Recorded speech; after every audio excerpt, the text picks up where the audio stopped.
Good day, grade 12 learners. Welcome to today's history lesson. My name is Mr. Dixon. This lesson is brought to you by Gauteng Department of Education in collaboration with Sabono Discovery Center. Today we will be dealing basically with question 4, paper 1. And question 4, paper 1 entails essay writing. Everyone is aware that the essay writing has got certain requirements how you should answer your essay. Now, before we start, we need to understand that last week we were dealing with the Cold War, and question 4, Vietnam, it's an extension of the Cold War as such. So we need to bear in mind that basically the Cold War is the start where it was basically a war of ideologies, communism against capitalism, and it started basically between the USSR and USA. It was basically USA, which were capitalists, and USSR who were communists, basically. Now, today we are going to focus basically on the essay writing, but before we start with the essay writing, it's imperative that we understand that we first need to look at the techniques and the skills, how you should answer your essay. So let's quickly go to the first slide. The first slide indicates what are essay requirements. The very first thing that we need to understand is that essay requires learners, first of all, to take a stance. That is the first thing that we need to do.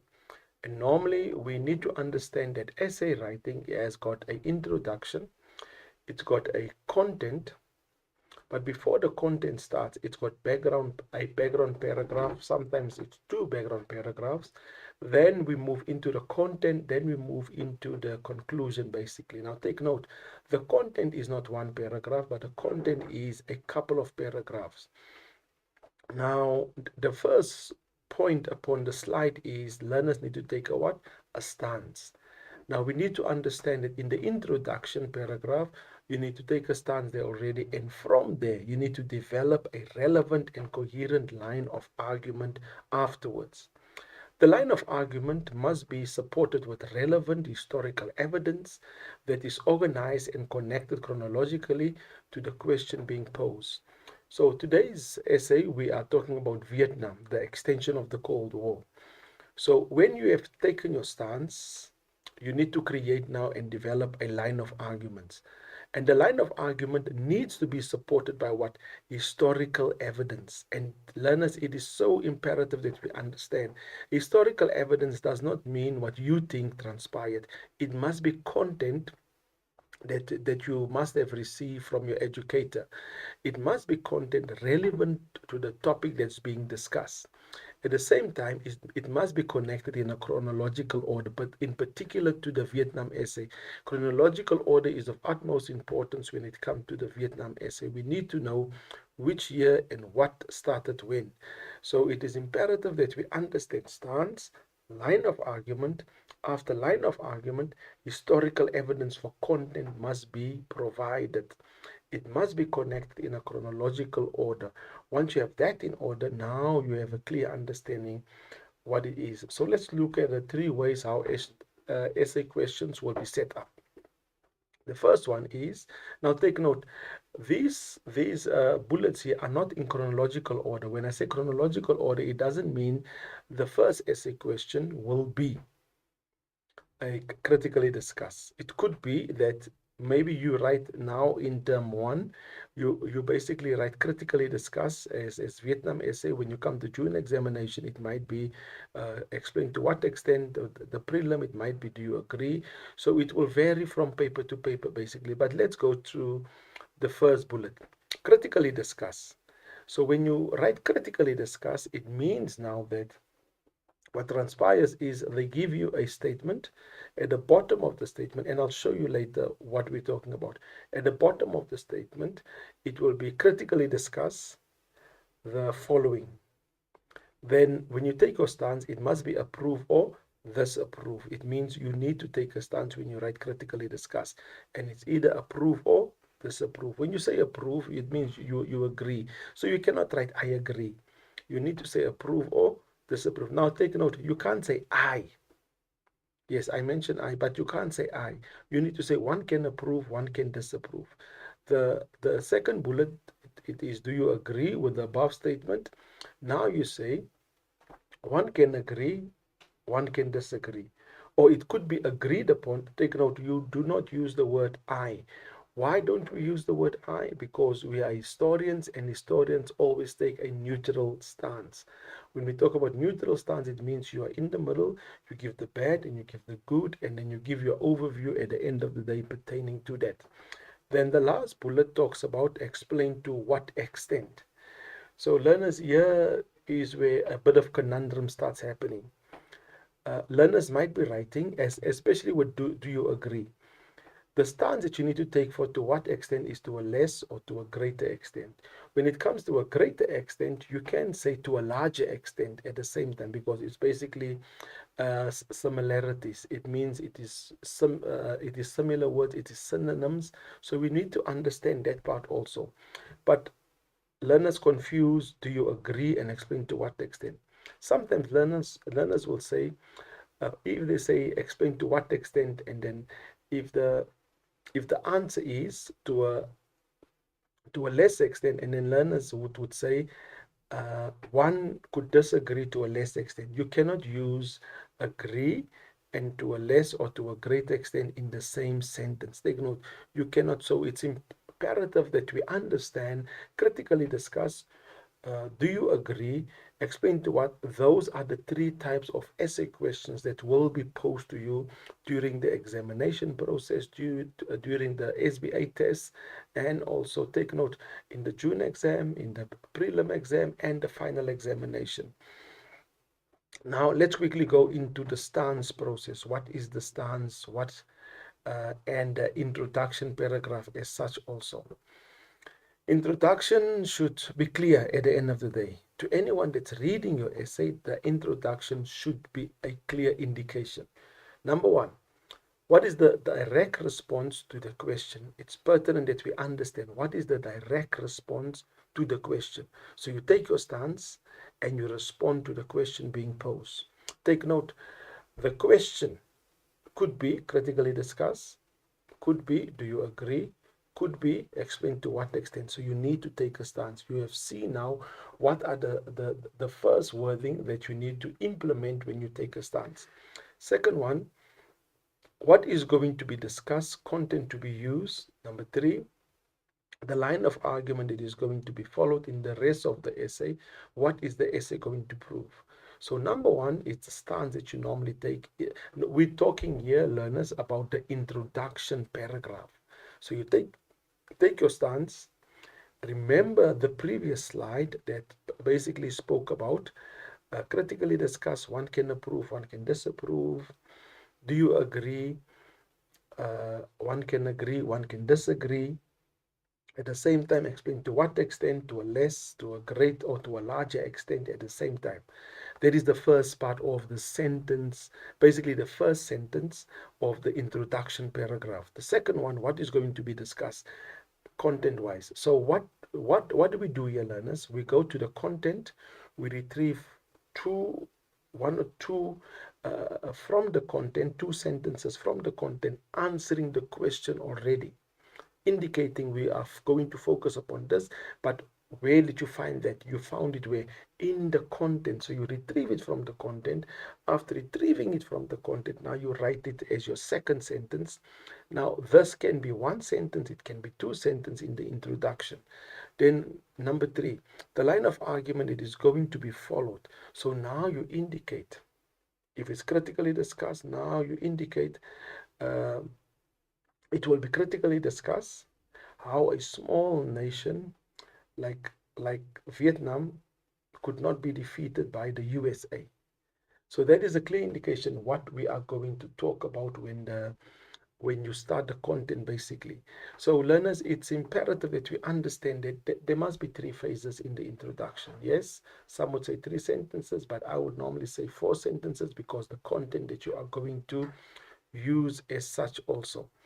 So very important, learners. Let's just re-emphasize again the introduction. If you read the first sentence of a paragraph, of the first paragraph, which is the introduction, you need to understand that you cannot work out clearly what the original question is if it's not clear unto any individual that is reading it. So then the introduction has basically failed. So we need to understand that it is paramount that our introduction is clear. There must be a stance, there must be a reason, there must be content that we are going to discuss. No need to write everything down that you are going to discuss. Just take two of the content, put it at the bottom of the stance as the next sentence. Now take note, if I say two, it could be two separate sentences. Then the orientation basically, and the orientation is a guide to what we are going to write at the same time. So let's quickly go more deeper into the introduction so that you can have a clear picture, a clear understanding what it should be. Step one, stance and refer to a question. So now we will be showing you on the slide also. One can agree, one can disagree with the statement. That is how you can answer it also. Or you can actually go into the question, retrieve information from the question that's being asked. You can see to a large extent or to a less extent, or you can say one can agree, one can disagree, and then the second step is reason. So learners, it is pertinent, it is imperative that we understand when we talk about reason, you retrieve what? You retrieve information from where? From the content. Where do you find the content? You must have studied the content. The content you must receive from the educator at the same time. Step three, orientation. Provide historical evidence which content is to be used. So what does that mean now? Orientation, learners, meaning that you are going to indicate what you are going to write about. So learners, these are the three steps that you need to introduce by starting the introduction. Take note, this is where you take the stance. This is where you develop now a line of argument that needs to be maintained as you go through the essay. Now, very important, before we move over to the body, there are always one or two what we call background paragraphs. Now take note, I say one or two. Three, unacceptable. So just work on one or two, basically, background paragraphs. Now what is the background? You have done the introduction already. So now you go into the background, meaning now, how did this thing start? How did this thing originated? For instance, like the essay that we are going to do today, Vietnam, you need to talk about the Geneva Conference, how Vietnam was divided into North and South. Leave France out because France is before World War II and just immediately after World War II. So you leave France out, you start with Geneva, indicating how Vietnam was divided into North and South, who was the leaders within Vietnam, at the same time, who supported them. So that could take you up to two paragraphs. So it's pertinent that we understand that there must be background knowledge. Why? Because remember now, when we started off, we say you need to develop a line of argument. And where do you do this? You start by the introduction. When you move over to now to the background paragraph, it's pertinent that you understand that the background paragraphs create basically the basis for the line of argument. So when you start the content, it becomes quite easier to basically just introduce the content because why? You have a line of argument already. Now this is what happens when you move now to the body. When you move to the body, it is pertinent that you understand that you know your background. It has been written down. So when you start your body, this is what should be within each and every paragraph of the body. Take note, the body is also what we call the content. So your body, your content paragraph, it's not one, it's not two. It could be up to a maximum maybe of 12 or 13, sometimes 15 paragraphs. But this is what should be in each of the content of the body paragraph. It must contain all the relevant factual material. It means content, and should be explicitly linked to the line of argument, the Pew method. We will deal with the Pew method after the slide. Then it should be well structured in a chronological and coherent manner, displaying good synthesizers of information. Give examples to reinforce your stance that you took in the introduction. When we deal with the Peel method, I will explain to you how it should be basically. But as we continue, I will still explain to you how the Peel method should look like, because this is where most of the learners, they don't understand line of argument, they don't understand what is a Peel method, and this is why it is so pertinent that you listen to these lessons every week basically. Now let's quickly go to the Peel method. What is the Peel method? The Peel method helps you to sustain a line of argument. In simple terms, it maintains the line of argument that you need to take. Now let's go to the P, because the Peel method is basically spelled P-E-E-L. Now let's go to the P.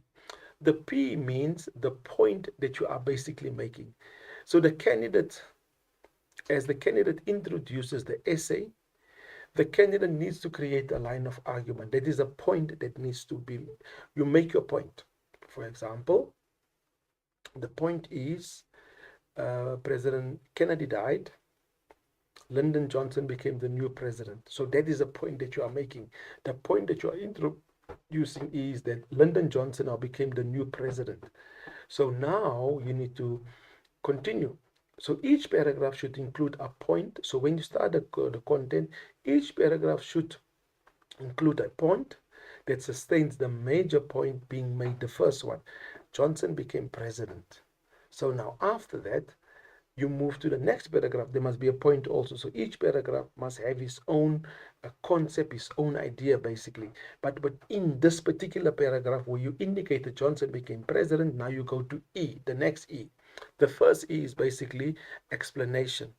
The candidate should explain in more detail what the main point is about and how it relates to the question being posed. So now Johnson became president. Why did Johnson become president? Johnson became president because Kennedy was assassinated. So now you explain, when Johnson became president, the view with regards to the USA involvement within Vietnam began to change. You see, you're explaining when he became president what transpired.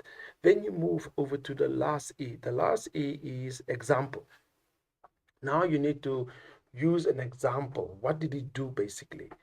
It says the candidate should answer the question by selecting content that is relevant to the line of argument. Relevant examples should be given to sustain the line of argument. So what did you do? Your first point was Lyndon Johnson became president. What did you do? You explained that when Lyndon Johnson became president, the Americans' involvement within Vietnam began to change. So now you've explained that now, why he became president. Now he became president because Kennedy passed away.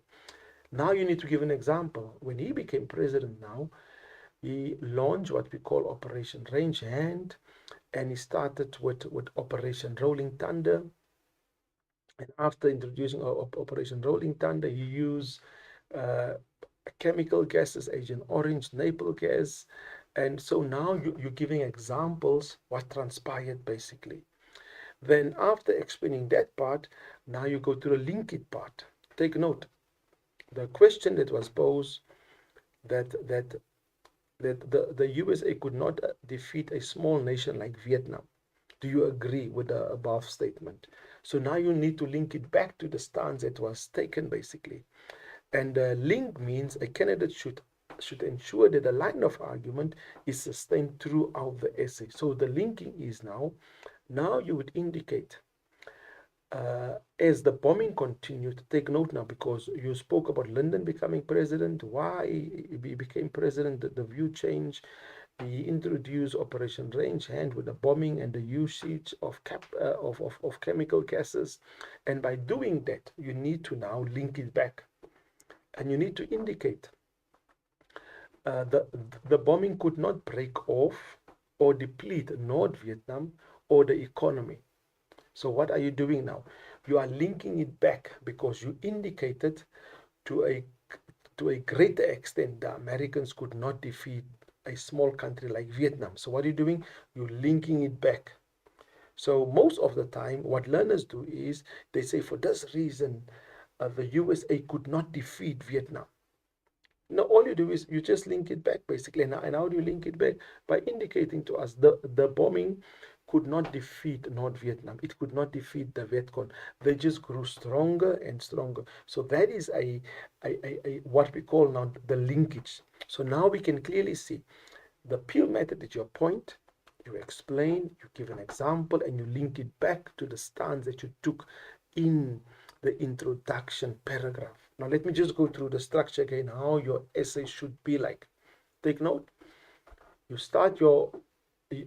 read first. The most important part is you read first your question thoroughly.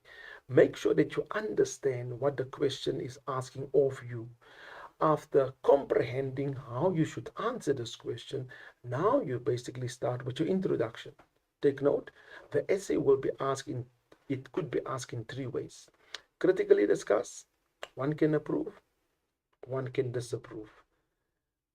Explain to what extent, to a great extent, to a less extent. Take note, you can use to a larger extent also. Then the last one, do you agree? One can disagree, because you are a historian, you cannot use the word I basically.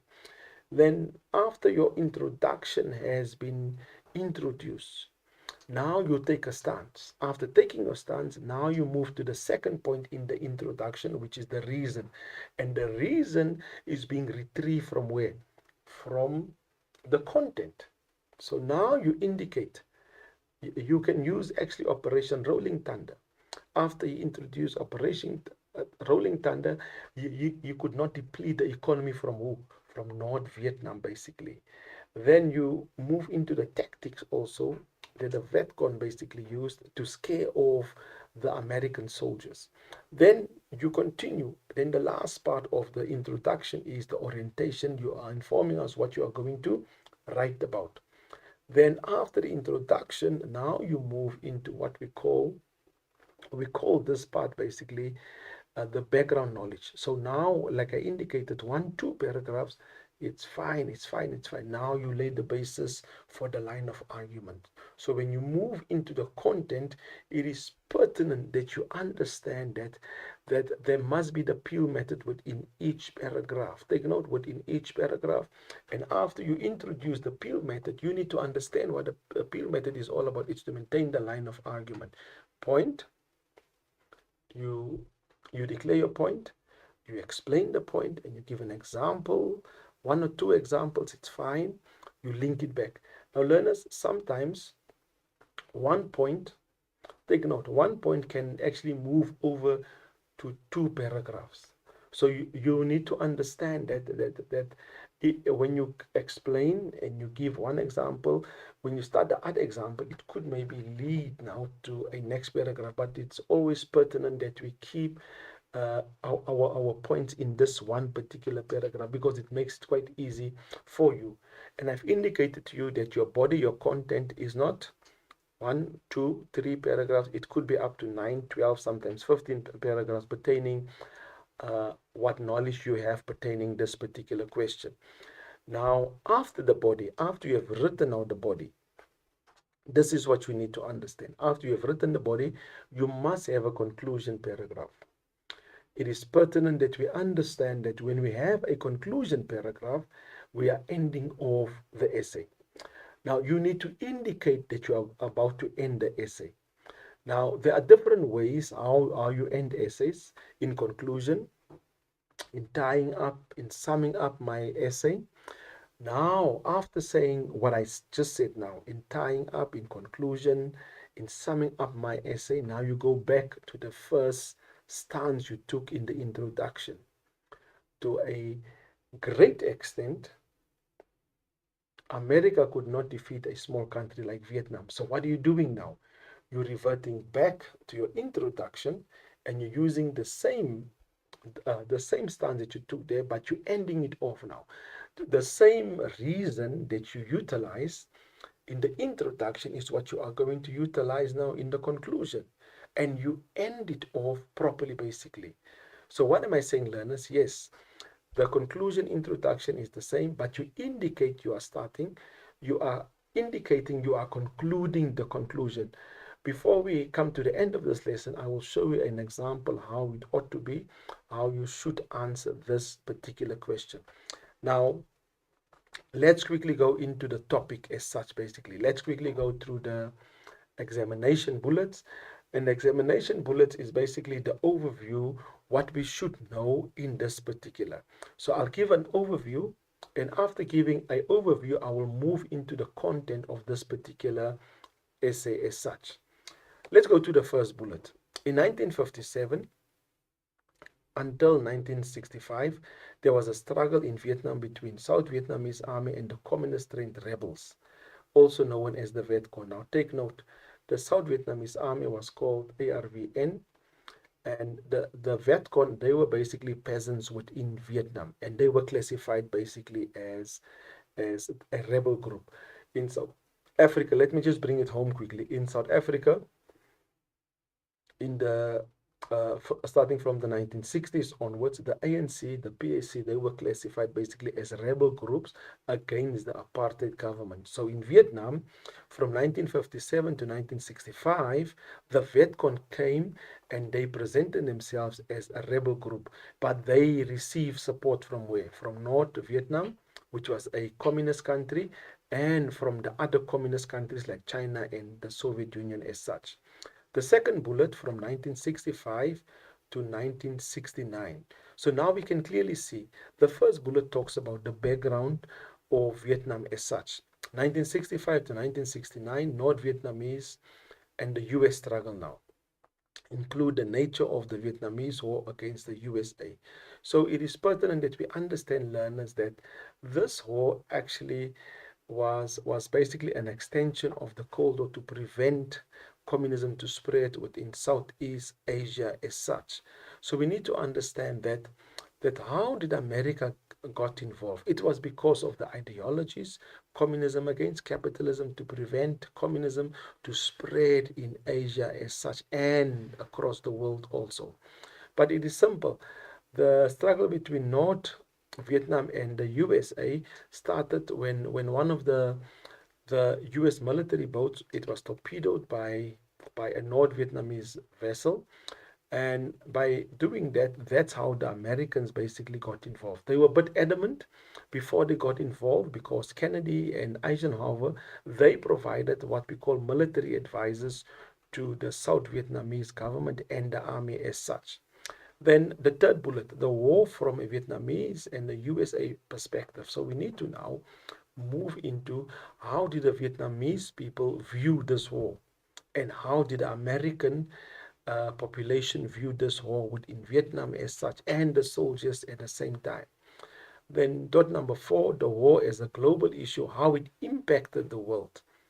So when we talk about how it impacted the world, basically, how it became a world issue. It's communism against capitalism. America tried to stop it. At the same time, countries like China and the Soviet Union, they were not on good standing at that point in time. So they were supporting in isolation North Vietnam, which gave support to Vietcong as such. Then from 1969 to 1975, US withdrawal from Vietnam as such. So now we look at basically how the USA withdrew themselves from Vietnam. Then lastly, the impact on US politics and the student movements within the USA. Now let's quickly go to the first first information pertaining to the war in Vietnam. Now it's imperative, learners, that we understand this part. That before the war in Vietnam, now take note. Yes, you have taken your stance. You took your stance. You gave reason. You gave a orientation sentence. But now we are going to look at the background first. Before we go to the slide that you will see, we need to go to the background. Now the background is quite simple. The background, basically, learners, it starts now where we need to introduce, like I said, the Geneva Conference. So in 1954, at the Geneva Conference, Vietnam was divided into North and South. Now take note, North Vietnam was a communist country supported by the Soviet Union and China in isolation. It means now uh, China and the Soviet Union, they were not on good standing with each other. So that now informs us that they were supporting North Vietnam in isolation. So at the Geneva Conference, North Vietnam became a communist country, South Vietnam capitalist, supported by the Americans at large. Now, it is also important that we understand that Vietnam as a country was ruled by the French before World War II. When after World War II started, the French tried to come back, but then communism was already infiltrated, and this is why it had to go to the Geneva Conference. I'm just mentioning France so that you can have an understanding, but there's no need to mention this in your background paragraph, basically. Then what transpired? The North was ruled by Ho Chi Minh. He was the ruler there. Then the South was ruled by Nong Dinh Diem. Nong Dinh Diem was a very corrupt leader. During the Geneva Conference, he promised that there would be elections. But take note, he promised that there would be elections, but elections never occurred. At the same time, he was a staunch Catholic, and he used to assassinate, used to kill, used to burn, kill and assassinate Buddhas in public eye. So it means that he was corrupt and he was evil at the same time. Then what transpired is the Americans used to support Nong Dinh Diem financially, and they also sent military advisors to support them in this whole process. Now, because Nong Dinh Diem was corrupt, he was evil towards some of the Buddhist people. What transpired is a national group came to the forefront, which was called the National Liberation Front. And from the National Liberation Front was a military rebel group. Now take note, in South Africa we had the ANC, but the ANC had the military group, and that group was called Umkhonto we Sizwe. So within Vietnam, the National Liberation Front, that was the political side. There was a political party, but they had a military wing. The military wing was basically called the Vietcong. The army from North Vietnam was called the Viet Minh. So Viet Minh supported Vietcong. It is also pertinent, learners, that we understand that because North Vietnam supported the Vietcong, which was the rebel group, so they used the Vietcong to defeat the South Vietnamese army. And because the South Vietnamese army was supported by the USA, it is pertinent that the Vietcong had to work on strategies how to win the hearts of the people. So what did the Vietcong do? The Vietcong now provided infrastructure to the peasants, because the peasants are the poor people, the peasants are the farmers. So when they introduce infrastructure like what? Like schools, like libraries, like housing. So they introduce infrastructure in support to the peasants, and the peasants were quite excited and they supported the Vietcong at large. Now take note, some of the peasants, they became Vietnam also. So when they became Vietcong soldiers also, it was pertinent that it was difficult to track down who is Vietcong and who is a peasant within South Vietnam. Why? Because they were doing the very same thing. So now, in America, President Eisenhower started this process by supporting the South Vietnamese army. Take note, President Eisenhower, he supported the Vietnamese army and the Vietnamese government during this process. And what did he do? He sent military aid and he sent financial aid at the same time, and he sent military advisors to support them during this time, during this separation between South and North. Because now what transpired is Vietcong were too strong for the ARVN. Now take note, the ARVN is basically the army of South Vietnam. The army of North Vietnam, they were classified as Viet Minh.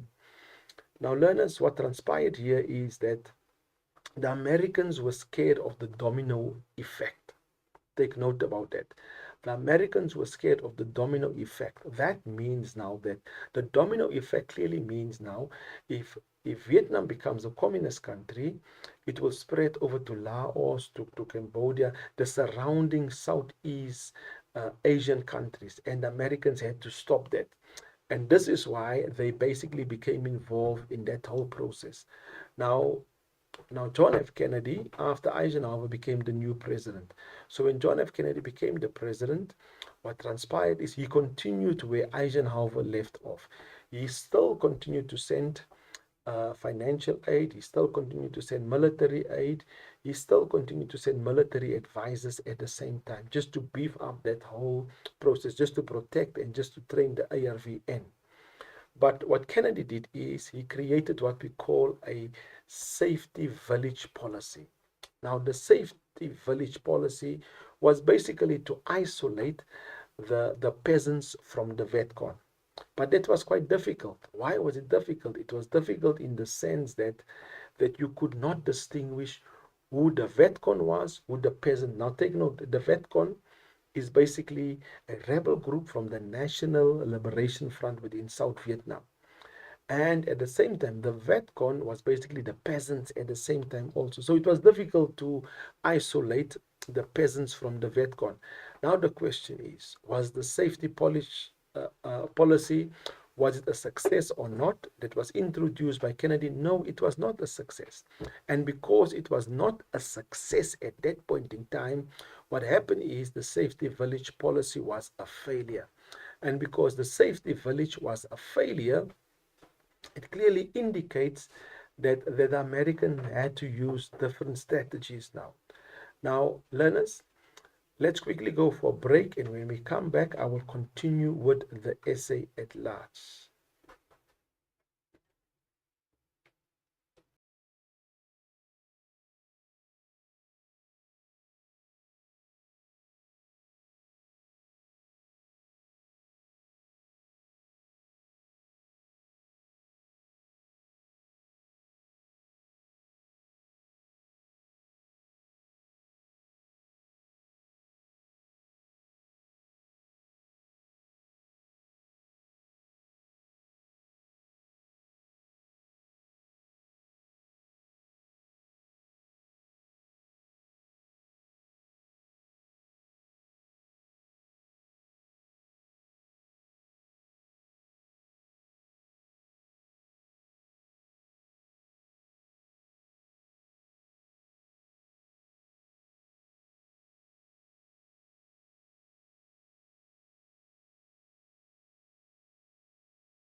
I want you to ask yourself these 3 questions.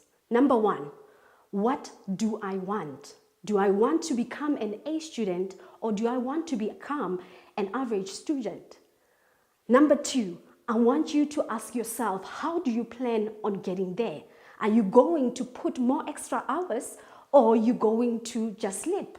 Number 3, who will be with you in this journey? Because it is important that we associate ourselves with students who have the same vision as us, who want to become A students, who want to put in the extra work, who want to become better at what they do. Unsuccessful people do not plan, they just let life happen to them. But successful people are planning on how they want their lives to be. And right now, you plan on how you want your results at the end of the year to be like.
Excellent. Excellence is a habit. Excellence is a quality you have, a quality I have. It's a quality we have when we honor what is true to us. Yes, we are gifted differently. uNkulunkulu akasininganga ngokufana. Excellence is striving for your best. Whenever you have a particular project, test, homework, uzibuze, ask yourself, is this my best? Can I put in more effort? Excellence is striving to be in the top 1% of the area in which you are gifted. And so I challenge you, in every single thing that you do, in every single area that you're gifted in, whether it's sports, it's academic, ucula, whatever that gift is, strive for excellence.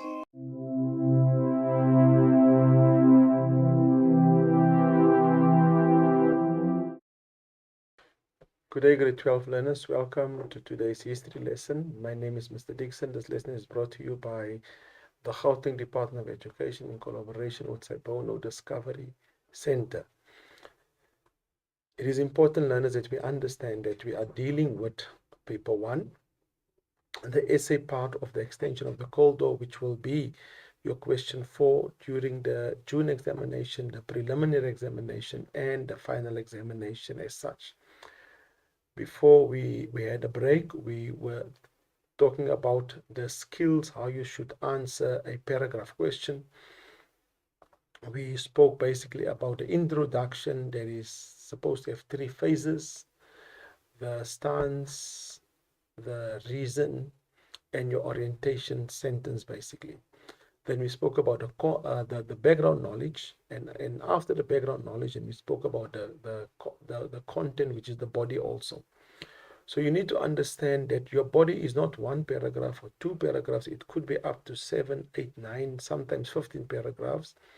Then we indicated that you should have within the body, in the content, the Peel method must become evident. And we also clearly informed you that the Peel method is basically your line of argument, because we always talk about sustaining the line of argument. It means now you should have a point, explain the point. At the same time, you must give an examples of the point that you introduce in the same paragraph and link it back. We also indicated that one point could overflow into a second paragraph because of the size. Take note, it is always important that your paragraphs are not long and lengthy. When I say long and lengthy, keep the paragraph basically to about 6 sentences, to about 5 sentences. It could just overlap maybe to about 7, but keep your paragraph as short as possible, basically. Then we basically started off with a background knowledge pertaining to Vietnam as a country. We indicated that at the Geneva Conference in 1954, Vietnam was divided into North and South. We also highlight to you that the leader of the North was called Ho Chi Minh, and the North was a communist country supported by the Soviet Union and China in isolation. It means that the China and the Soviet Union, they were not on good standing grounds at that point in time. Then we indicated that the leader of the North was called Nong Dinh Diem. Nong Dinh Diem was basically a corrupt leader. He was a staunch Catholic, and he assassinated or executed the Buddhas within the public sector. So in front of daylight, he used to assassinate them, or you would send them a light at the same time also. So it is pertinent, learners, that we understand that because of him being corrupt, he promised at the Geneva Conference there would be elections, but there was no elections at the same time. And the USA were in support of him as the leader, because the USA provided what we call financial aid, military aid, and send advisors, military advisors, to strengthen the ARVN.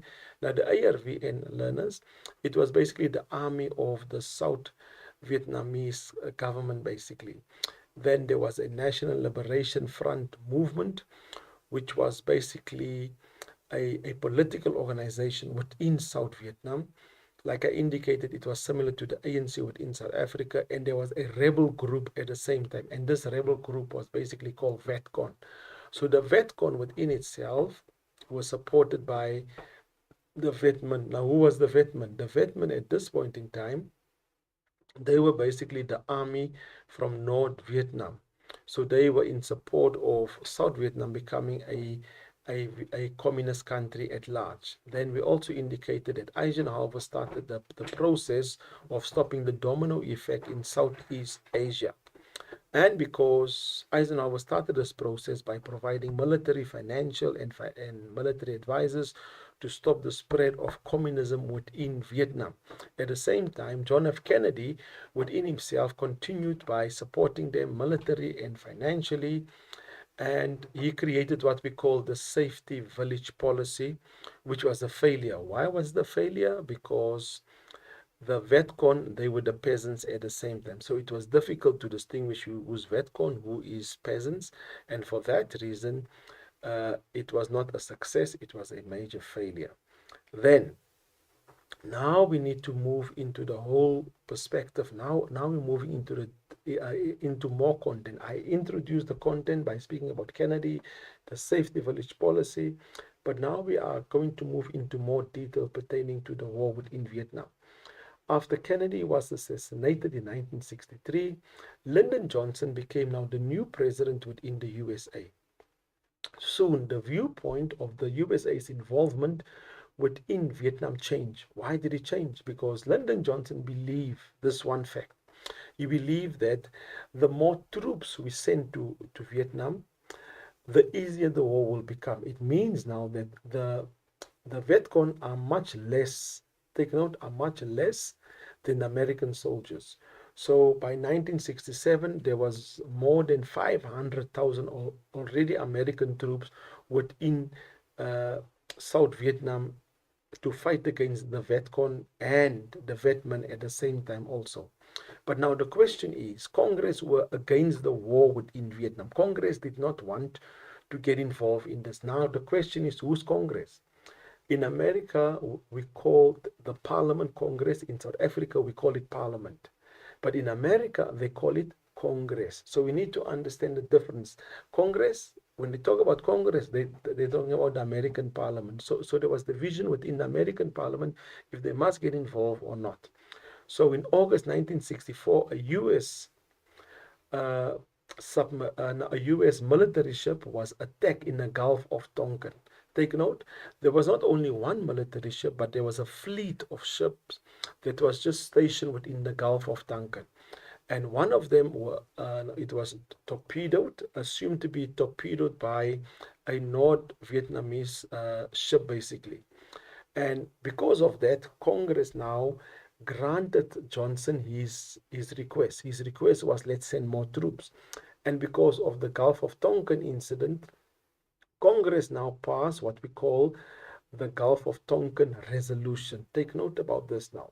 So when Congress passed now the Gulf of Tonkin Resolution, it gave the president the power to take all necessary measures to prevent further aggression or armed attacks against the U.S. forces. Meaning now, the American soldiers had now the right to fight back. Because why?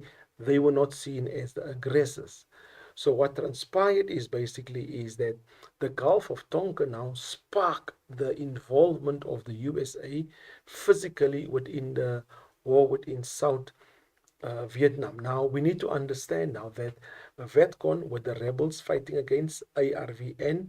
So the Americans were supporting the ARVN. So the American soldiers and the ARVN, they were working in conjunction at that point in time. Now it is pertinent that we understand at this point in time that Americans said that they wanted to save the South Vietnamese people from the evils of communism. That's pertinent that we need to understand. This is now before, after the Gulf of Tonkin. This is what they reiterated. The Americans wanted to contain the spread of communism within the world through the Truman Doctrine. The USA wanted to support non-communist governments which were threatened by communists. It knew that the USSR and China, both communist ruled, were sending aid to the North Vietnamese communist side. So this was basically now the reason why the Americans got involved. And the Americans believe, which was now to stop the domino effect, as you can see that the Vietcong soldier is pushing. He's pushing the domino called Vietnam, and Laos, Cambodia, Thailand, uh, and Burma, India, and Bangladesh. If Vietnam becomes communist, the rest of them also would become communist, and therefore the USA wanted to curb the spread of communism in Vietnam. And what did they do? They sent multiple troops at the same time. Now, it is pertinent that we understand that the USA had a strategy. And what were the strategies? First of all, they need to force North Vietnam to give up this war that they were fighting in, make North Vietnam agree to a settlement accepted by the USA, protect South Vietnam, and win support of South Vietnamese. So that was the strategy basically. It was threefold. North Vietnam to give up during the war, North Vietnam to accept what the USA is giving unto them, and to protect South Vietnam and win the support of South Vietnam. Basically, it was basically to maintain capitalism within South Vietnam. And then at the same time convert North Vietnam into Vietnam, and Vietnam would not be a communist country as such, but a capitalist country. Now, what were the strategies from the South Vietnamese government? It was to remove the Vietcong from the villages, which was quite difficult because Kennedy introduced the safety village policy, so it was difficult. Then it was to defeat South Vietnam from invasion, meaning that South Vietnam must not be invaded by the communists as such. Then they would rely on US money and support, and this support would come not only in the form of money, but financial, but not only in the form of money, financial aid, but in military aid at the same time, and that would achieve their objective. Now, the strategy that was introduced by North Vietnam and Vietcong, we all know now, North Vietnam's army was called Viet Minh, and they supported Vietcong within South Vietnam. It was to convince the people of South Vietnam to get rid of their government that was corrupt, to destroy the morale of the ARVN, the South Vietnamese army, inflict enough damage on US troops to convince it to withdraw, fight until full national liberation and unification of Vietnam was achieved.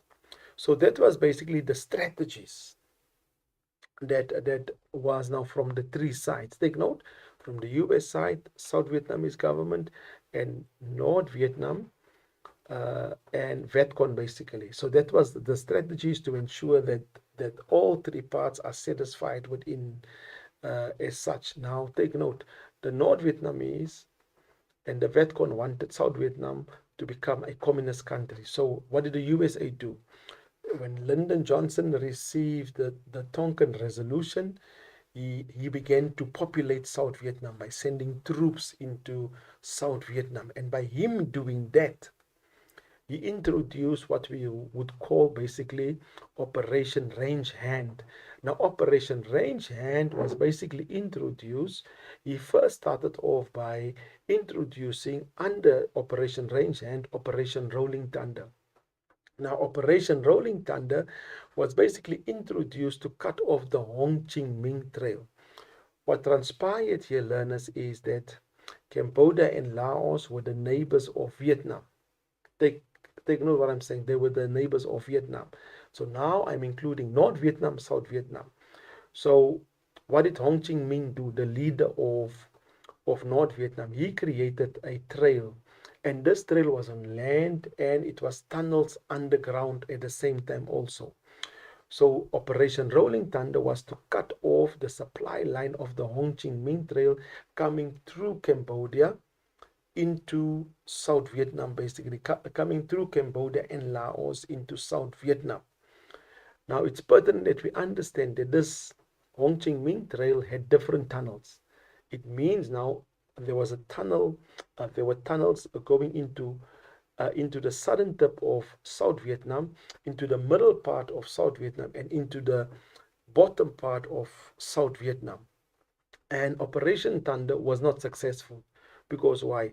It could not break off the economic chain of South Vietnam and the support they gave unto onto the Vietcong. And take note, when they were bombing on top, most of the Vietcong and the Vietmen, they were traveling underground. And in those tunnels, it was basically a distance of more than 200 kilometers. And in those tunnels, there were hospitals, there were sleeping quarters, and at the same time, uh, those tunnels had food also. So as they were bombing on top, it didn't affect what was happening at the bottom. Still, the supply line continued. Now, take note, they were basically taken out, and because they were basically on a mission to ensure that they defeat the USA and the ARVN within South Vietnam also. Now, as they were entering into South Vietnam, the USA realized that the Vietcong and the Vietmen, they came undetected. So what happened is now they introduced what we would call cluster bombs, chemical gases, and they began to spray Agent Orange and naple gas upon the plantations. And it was basically just to unravel the leaves and to find the whereabouts where the Vietcong and Vietmen were basically hiding, not understanding they were in the tunnels. But as the war continued, they realized there were tunnels that was created. So this is what you would call a search and destroy mission on the enemy units. So this was in air. The Americans used bombing, and they indicated that Operation Rolling Thunder, the bombs, there were more bombs dropped during Operation Thunder than World War II as such also. And as the Americans could not win the hearts of the people, because now by introducing Rolling Thunder, by Operation Range Hand, chemical gases were used. A lot of people were born with defects because of those gases. Those gases still have a negative impact on South Vietnamese people at large also. And because of Operation Rolling Thunder that could not deliver a knockout blow, the the Vietcong and the Vietmen basically went on a different assignment. And this assignment was basically called what we would say the Tet offense. So it is imperative to understand at the end of January every single year within Vietnam, they have a religious festival which was called the Tet. It was called the Tet Religious Festival. This religious festival was basically a New Year's resolution. It was this, their New Year basically started at the end of January. So what would transpire during that process is that the the people in Vietnam would have funerals, and they would be carrying coffins around. The coffins were basically what transpired in the old year. So meaning they are going to bury everything that was negative in the coffin of the previous year and move into the new year with a clean slate. Now, this is what transpired. Suddenly, in 1968, at the end of January, there was a number of funerals during that time. It means now the Vietcong now disguised themselves as ordinary peasants, but inside the coffins there were guns. And as the US soldiers were watching, what transpired is the Vietcong launched an attack over 100 cities within South Vietnam. At the same time, some historians now argue that this offense was a disaster for the Vietcong. Why was it a disaster? Because it was largely the North Vietnamese army which led the struggle in the south. It means now Vietcong was not strong enough, but they were dictated by the North Vietnamese army, which was called Vietmen. Also, the USA also claimed a US victory at the same time, but US public were horrified because the attack that was launched by the Vietcong, because it was quite surprised. And we need to understand that at this point in time, the US soldiers were inexperienced, they were young. So what happened is they didn't have the know-how of the vicinity as such also. So they captured basically about 80% of the cities with cities and towns within South Vietnam. And at the same time, the Tet offense resulted in basically the Vietcong and the Vietmen occupying the embassy of who? The embassy basically of the Americans in Saigon. And because they captured the embassy for a couple of hours, the American soldiers came in a multitude and they drove them out, basically of who? of the embassy of the USA. So now we can clearly see now the Americans introduced, after the Gulf of Tonkin resolution was introduced, Operation Range Hand, and they introduced Operation Rolling Thunder, trying to bomb the supply line and introducing the chemical gases to unravel the leaves to see where the enemy was. But that was not a success for the USA, because why? Because the economy of North Vietnam remained strong, because what? They were supported by the Soviet Union and China at large also. Then the Tet offense was basically a attack, a counter, despite the bombing that occurred. Take note, the North Vietnamese army, in conjunction with Vietcong, they captured 80%. It means almost most of South Vietnam was now captured by the Vietmen as such also. Now, this Vietnam War was the first war that was basically fought on live television. So the American public was not happy with regards to how basically this war transpired basically. And this is why some presenters that was there indicated what the hell is going on here. And this was one of the thoughts that now these were one of the presenters that was indicating what is happening here basically. It means now that the Americans were projecting that they are winning the war, but when it was live on television, it was clearly an indication that the Americans was not on the winning side. And why was the Americans not on the winning side? It was basically because of the tactics introduced by the Vietcong. So what tactics was introduced? The Vietcong used what we call a guerrilla, fighting in small units, avoiding face-to-face with the enemy. Why? The Americans were used to a conventional warfare. Remember now, the Americans fought in World War I, World War II, and it was conventional. It means they could see the enemy and they could shoot at the enemy, but this time the Vietcong outsmart them in conjunction with the Vietmen, and they fought a guerrilla warfare. The Vietcong guerrillas, they use the following. They use ambushes, plant mines in the soil, under a branch, and they had also booby traps at the same time, targeting isolated US and ARV units at the same time. Take note, the booby traps would be basically a piece of line. When they touch the line, suddenly a spike. What they would do is they would take the branches and formulate spikes in now formulate a spike out of the branch, and when you touch the line, the spike would hit you in the face. It would actually move right through your body. Then they were experts at camouflage, and this was the Vietcong. They were experts at camouflaging, blending into the countryside, meaning the dress code was the same. They used green clothes because it was green. They did not wear a complete uniform as such. They dug a 250-kilometer tunnel from North Vietnam right through the neighboring countries into South Vietnam. And as I've indicated earlier, there were kitchens, weapon stores, and hospitals and living quarters at the same time also. So what culminated is that the US soldiers were young, inexperienced, and that was not actually healthy for the American army basically, because it was basically the first time that they were confronted with a guerrilla warfare basically. And that now allowed the Americans to continue with missions as search and destroy.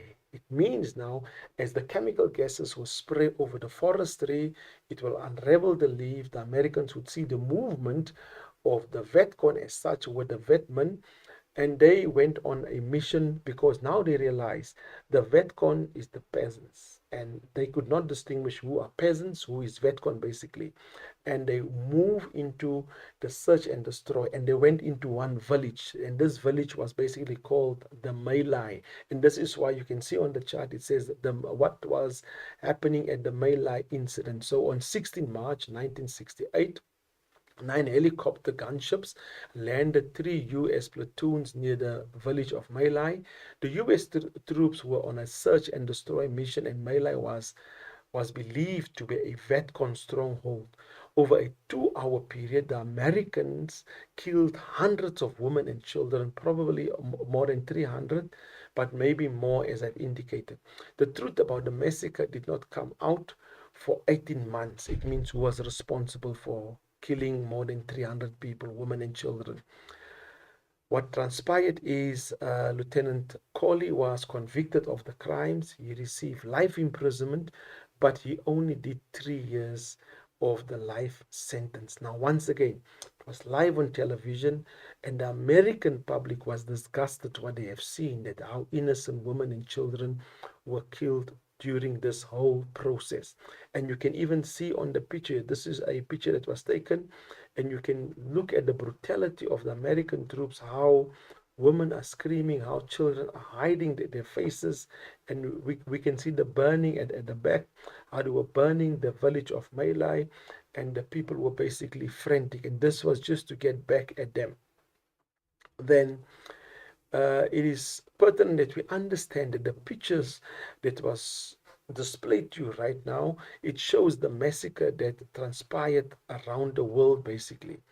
And basically, it was another reason why the American public began to turn against the war. On the other hand, some Americans refused to believe the story, and some even approve of the massacre. So America was divided because of the war within Vietnam. Because after, remember now, this was live on television, and they became divided. Some was in favor of the war, some was not in favor of the war at the same time. And this now led to student uprisings at different universities within America. At Kent University, 4 students were basically killed. We'll show you pictures on that, how they were killed.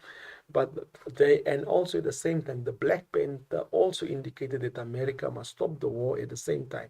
So in America, there was conflict. People were not happy. The Black Panther, the students, they were not happy. So they wanted them basically to withdraw the American services within Vietnam.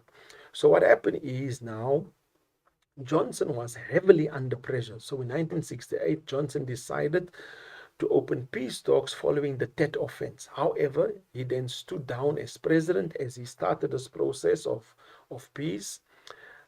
He was actually sick of the pressure of the war, and he was sick of the pressure in the country as such also.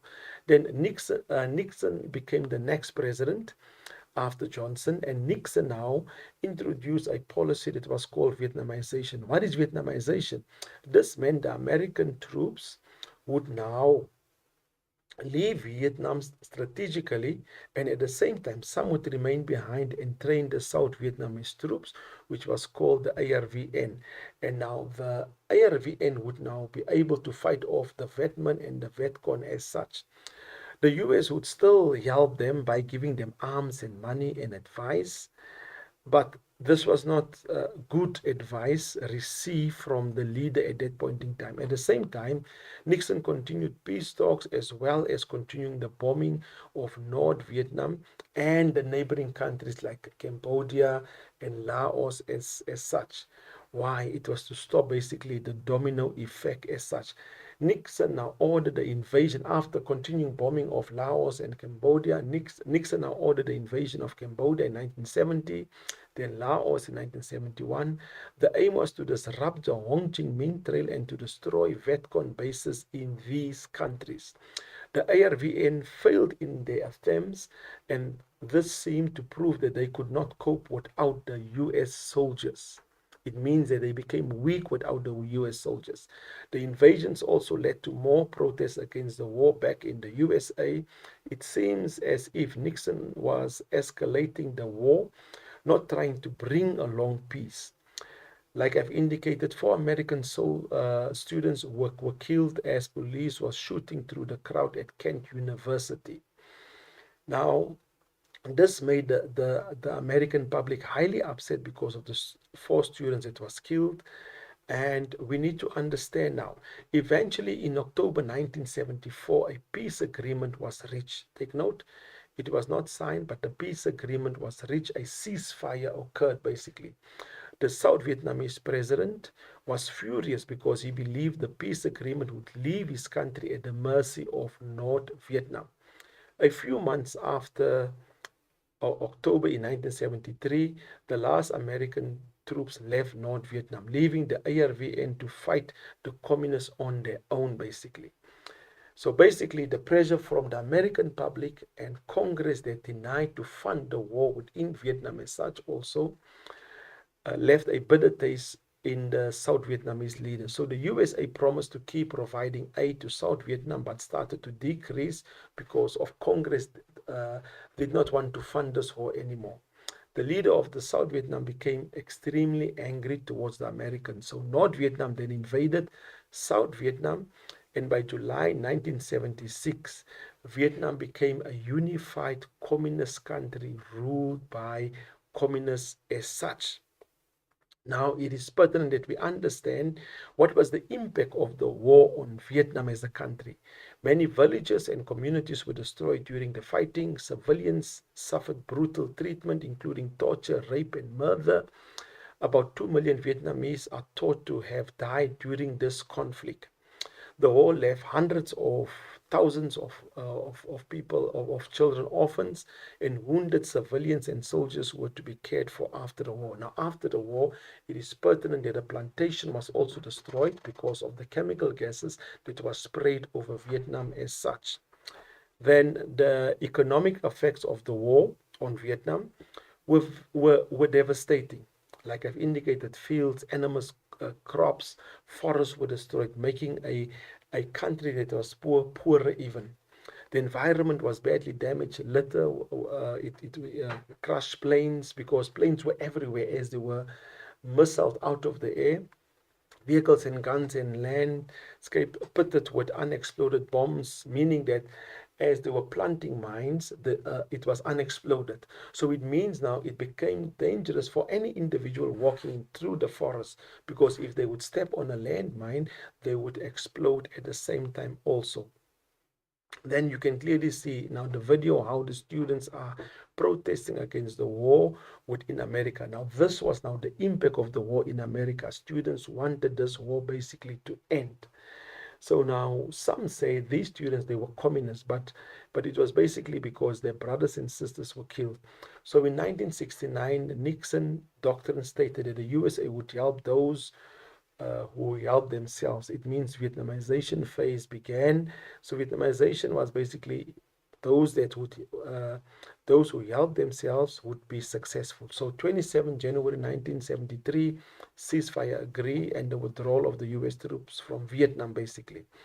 The civil war continued up until March 1975 when North Vietnam defeated South Vietnam. Now take note, the North Vietnam used Vietcong to fight against the ARVN, the South Vietnamese army. In 1975, a peace agreement was signed basically, and that was the end of capitalism within South Vietnam. At the same time, because it was the end of capitalism within South Vietnam, we need to understand now Vietnam became then in 1976 a communist country. Before we conclude, I have drawn up a question and you need to work through it at the same time.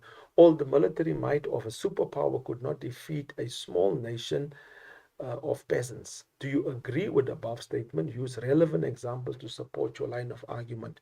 Now let's quickly go to the introduction, how it should look like. Now, what type of introduction is expected to answer the question that was asked earlier? It can be agreed. Take note, I said you can't use the word I. Here we use, it can be agreed that all the military might of a superpower like the USA could, even though the USA had superior military might, they failed to win, not to defeat the small peasants of South Vietnam. All right, they win support of the South Vietnamese people and underestimated their combat techniques, coupled with the increasing anti-war sentiments back home. The might of the American army was not enough to win the war. This essay critically discusses the aforementioned statement of light American involvement in Vietnam between 1975 and 1976.